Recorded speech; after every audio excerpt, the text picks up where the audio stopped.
a Carlos Guzmán y un servidor en el libro Los ovnis y la aviación mexicana nos tocó investigar otros casos de la Fuerza Aérea Mexicana.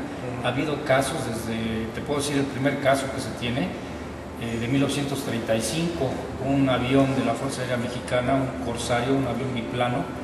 Tuvimos oportunidad de hablar con el hijo del capitán en la zona de Balbuena. Él fue derribado por un ovni. Le relató, pues antes de morir, de que en aquella ocasión iba volando en este avión biplano y prácticamente se detuvo en el aire. Él volteó hacia arriba y pudo observar un plato volador de apariencia metálica, el cual lo siguió hasta que el avión empezó a bajar y a caer como ladrillo. Nos fuimos a la hemeroteca de la UNAM y efectivamente encontramos el caso de este avión que se estrelló en la zona de Balbuena, esto es al oriente de la ciudad.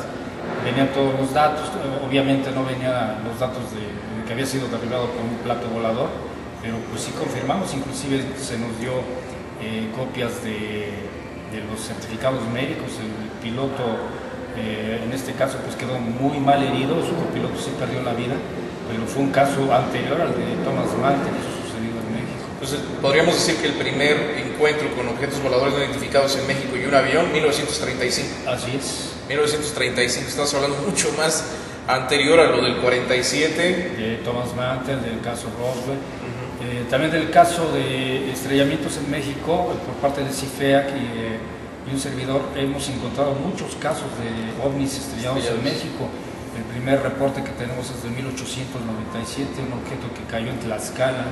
Inclusive viene la referencia en un libro alemán de un investigador, geólogo, biólogo, que vino a México a hacer un estudio precisamente de la flora y fauna del país, y que encontraron pues describen ahí una especie de nave entre la selva estrellada. Hemos investigado en periódicos de la fecha y pues hay alguna referencia ahí muy rara de algo que cayó. De este caso de 1897 pues vienen otros en 1911 en el estado de Jalisco, y de ahí prácticamente pues son, ¿qué te puedo decir? 25 objetos que han caído en México. ¿Y estos objetos que desaparecen? ¿Alguien los recoge? ¿A dónde van? Mira, tengo entendido por las investigaciones que hemos hecho, tanto el licenciado Carlos Guzmán y un servidor, en los tratados que tienen todos los países del mundo con los norteamericanos, pues prácticamente cualquier objeto que cae del espacio, ellos llegan y se los llevan directamente a los Estados Unidos. Aquí en México pues ha habido casos como el de Puebla, del 29 de julio de 1977, cuando cayó un objeto en la Sierra de Puebla. Fue uno de los casos más sonados, más investigados. Apareció en televisión, apareció en radio, apareció en prensa, en las revistas especializadas de ese tiempo, y tuvimos la oportunidad pues de llegar hasta los investigadores, en ese tiempo investigadores, porque ahora son escépticos. Sí. Ellos llegaron prácticamente a la Sierra de Puebla, una carta que les había llegado de unos profesores en la cual decían que había caído un pedazo aproximadamente de 1 metro de metal muy raro, que exactamente la madrugada del 29 de julio de 1977 había caído ahí en la Sierra de Puebla. Se trasladaron hasta esa zona Héctor Chavarría y Pablo Latapí, que eran los investigadores en ese tiempo, y efectivamente les permitieron tomar un pedazo de metal. Se analizó y se descubrió de que era un metal que soportaba temperaturas muy altas. Entonces se preguntaron cómo era posible que algo o un pedazo de metal de esas características hubiera caído en la Sierra de Puebla. Posteriormente los escépticos afirmaron que eran partes del satélite Cosmos 929. Tuvimos oportunidad tanto de entrar a una página brasileña que tiene todos los informes de los Cosmos, de los satélites rusos enviados, y el Cosmos 929 cayó un año después en el Océano Pacífico. No tiene nada que ver en Puebla, lo que había caído en Puebla. Sí, con esto prácticamente la teoría de que era el Cosmos 929 lo que cayó en Puebla, pues se viene abajo. Inclusive tuve oportunidad yo de hablar con Pedro Ferriz Santa Cruz, el padre de la ufología mexicana, y me dice que en ese tiempo él tuvo oportunidad de conocer y de recibir al doctor Alan Hynek en México, y él venía a investigar precisamente el caso del objeto que cayó en Puebla. Okay. Para terminar, porque hay mucha información que, al fondo, imagínense, tantos años de investigar, pero esto es una probadita de lo que pues él tiene de información y ha investigado. ¿El fenómeno OVNI existe? Sí, el fenómeno OVNI es una realidad innegable.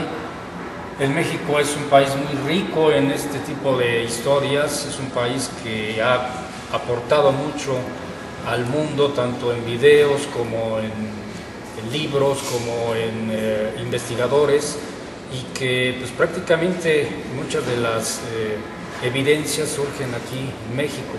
En el caso, por ejemplo, te puedo decir de la investigación de casos relacionados por parte de ovnis y aviones, pues México es punta de lanza en la investigación de este tipo. O sea, de ovnis y la aviación en México. Así es. Hay bastante información al respecto. Sí, estamos muy abiertos a dar a conocer.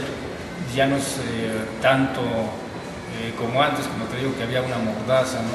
Inclusive ha habido programas ya abiertos en televisión en la cual han participado pilotos, controladores aéreos, técnicos en aviación, que hemos expuesto, hemos platicado abiertamente, y en ningún momento se nos ha pues dicho que no hablemos de esto o se nos ha llamado la atención. Hay libertad para hablar. ¿Piensas que el fenómeno OVNI es un peligro para la aviación? Sí, es indudable. Hay objetos que pues prácticamente hace 3 meses en Estados Unidos, precisamente un Boeing 757 de la Northwest se encontró con algo desconocido, le abolló la parte delantera del radomo y pues prácticamente lo puso en peligro. Hay otros casos, recordar en México en 1970 un DC-8 de Aeronaves de México fue golpeado en la parte trasera del cono, tuvo que regresar al aeropuerto de Tamaulipas. Recordaré el caso del capitán Ruano, que fue golpeado en un MD-82 bajando aquí sobre la zona del World Trade Center, sintió un fuerte golpe en la parte inferior. Yo tuve oportunidad de hablar con personal de Aeroméxico que recibieron el avión y me dicen que efectivamente tenía un corte en uno de los amortiguadores del lado derecho de la pierna del avión. Y indudablemente el caso del Jumbo 747 de Singapore Airlines en Taiwán hace 4 o 5 años, que fue derribado por un ovni y que el capitán pues afirmó que en el momento de empezar a despegar él sintió un fuerte golpe con algo que estaba estacionado.